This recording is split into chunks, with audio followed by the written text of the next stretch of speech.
Hello, in this video we are continuing to discuss Gary Allen's None Dare Call It Conspiracy. And in this video we would be discussing Chapter 2, Socialism, Royal Road to Power for the Super Rich. On page 22 of this work, Allen notes that the elite possess an insatiable desire for power. And he writes that, and I quote, "The typical person," now this is of course in contrast to the elite view of power. Allen is writing that most people can't imagine that there is an elite that desires, that seeks to be, that lusts after, right, power to such an incredible extent.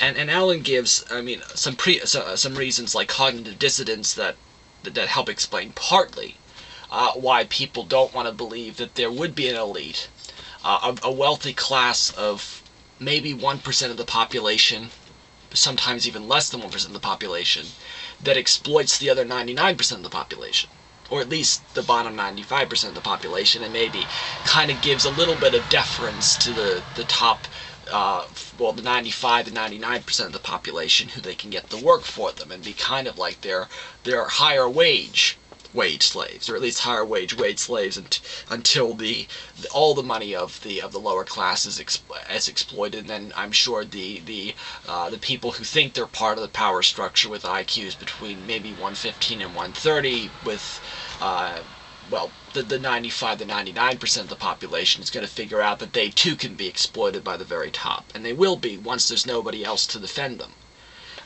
But these are not necessarily Allen's ideas, but I think they're nevertheless true. But what Allen writes about why the typical people cannot understand the elite's desire for power is his quote that the typical person, all right, this is on page 22, the typical person of whatever nationality wants only to enjoy success in his job, to be able to afford a reasonably high standard of living, complete with leisure and travel. He wants to provide for his family, in sickness and in health, and to give his children a sound education. His ambition stops there. He has no desire to exercise power over others, to conquer other lands or peoples, to be a king. He wants to mind his own business and enjoy life. Since he has no lust for power, it is difficult for him to imagine that there are others who have, others who march to a far different tune, or a far different drum. So what he's saying again is, Allen is claiming that most people are content living a bourgeois life. They have few ambitions. They're traditionalists. They're religious most of the time, right? They're willing. Maybe there are people who are simply willing to defer their gratification to the next life.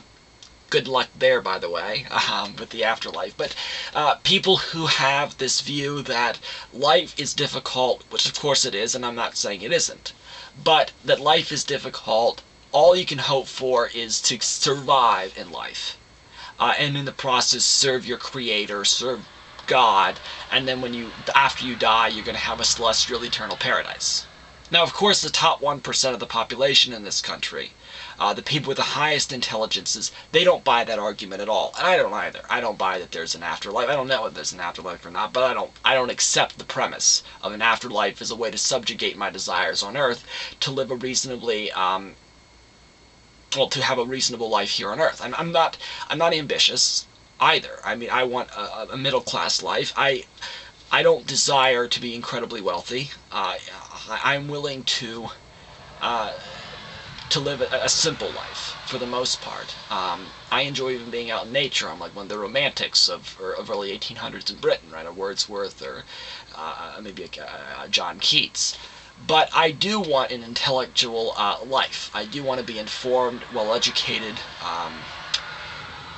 and maybe to live my life with somebody else who's also informed and well-educated.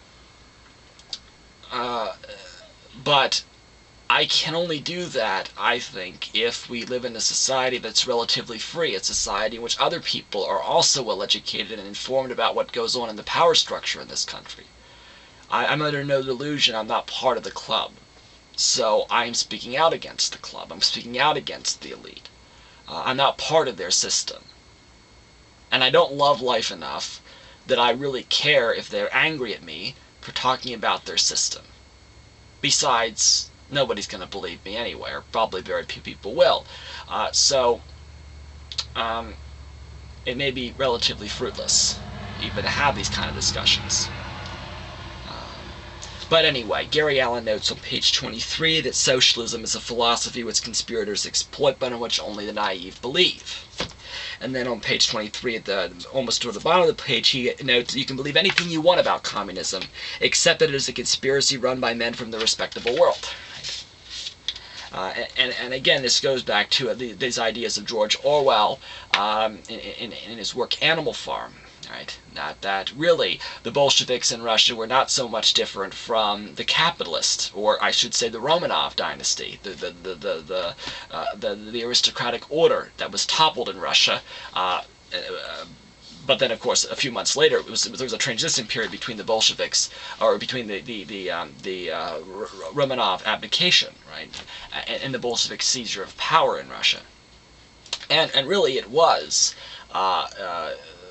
According to Allen, and he'll later talk about it in this book, it was really the capitalists, the corporate capitalists, the internationalist bankers, the big wealthy corporatists in America, who were the ones that sent the communists, the so-called communists, Bolsheviks, back to Russia, back to the Soviet Union, to pretend they were communists, to pretend that they were about equality and socialism and so forth, right? They were really not. They were for socialism for the 99% of the population who would all live in poverty, socialized poverty, yes, but then there'd be the 1% at the top who would live a life of grandeur, essentially.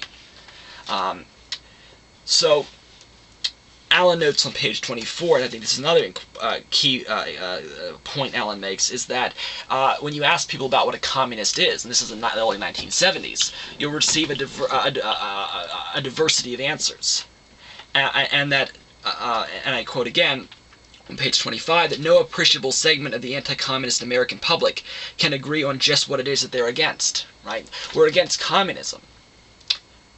But if we ask the American people to define what exactly is a communist, they don't know. They can't tell you. So Gary Allen creates his own definition of communism. He puts it in bold letters, right? Or I should all capitalized letters is what I should say, on page 26.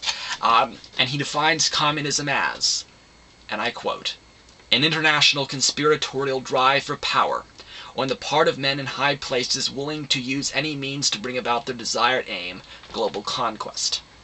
And I want to note as well of that, because it sounds a little too conspiratorial, right? The men in high places, they're the internationalist bankers, they're the corporatists, and they desire global conquest because global conquest is most conducive to their plans to consolidate absolute power for themselves. I mean, they live by the mantra, these people do, that the world is for the strong and not the weak. And right now, they've kind of united one. I mean, they're not all best friends, right? There are disagreements among the powerful in the world.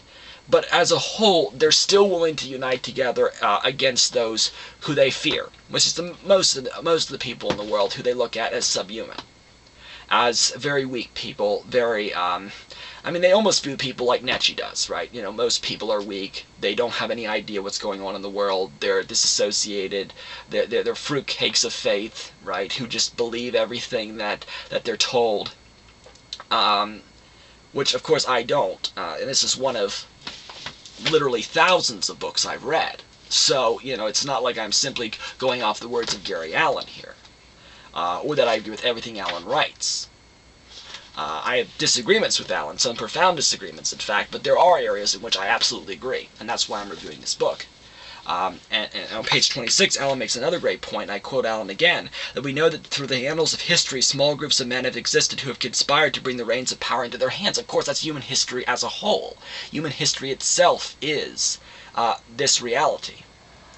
And so on page 20, is it 27, I think, 27 and 28, Allen gives us some other examples, and I think we can recall, well, let me just give you the quote that Allen writes. Allen says, "Now suppose someone with the same immoral, grasping personality, right, as a Hitler or a Stalin or somebody like that, or some mobster, right? We're born into a patrician family of great wealth, and was educated at the best prep schools, then Harvard, Yale, or Princeton, followed by graduate work, possibly at Oxford. Well, here's what I'm going to say here. Doctorow kind of gives us this impression at the end of his novel Billy Bathgate, right? What happens to the former mobster under Dutch Schultz? A fictional creation, of course, in Doctorow's novel, but what does Bathgate do? What does Billy do? He goes off to an Ivy League school. He's bright inside his mind, right? He's a very bright person. And he figures out the old mafia doesn't work anymore. The old criminal class doesn't work anymore. There's a different, evolving society, and where the crime is now is in the white crime. It's in the white class crime. It's in corporate exploitation. And Doctorow doesn't quite say that much in the novel, but he really implies it. He's not going to come out and say it. But there's a reason Billy Bathgate goes off to university and gets an education, and it's not so that he can become some innocent person, right? And just get some job where he makes the equivalency of today of being $100,000, right? He's not interested in that. He has so much money anyway. What he's going to do with that money is make more money. And how he does that, well, we can always question the legality of the matter, can't we? But anyway, in my next video I just want to finish this chapter because I still have a lot more I want to talk about from this chapter. But I hope this video was interesting and it maybe got you thinking a little bit about corporate exploitation in America.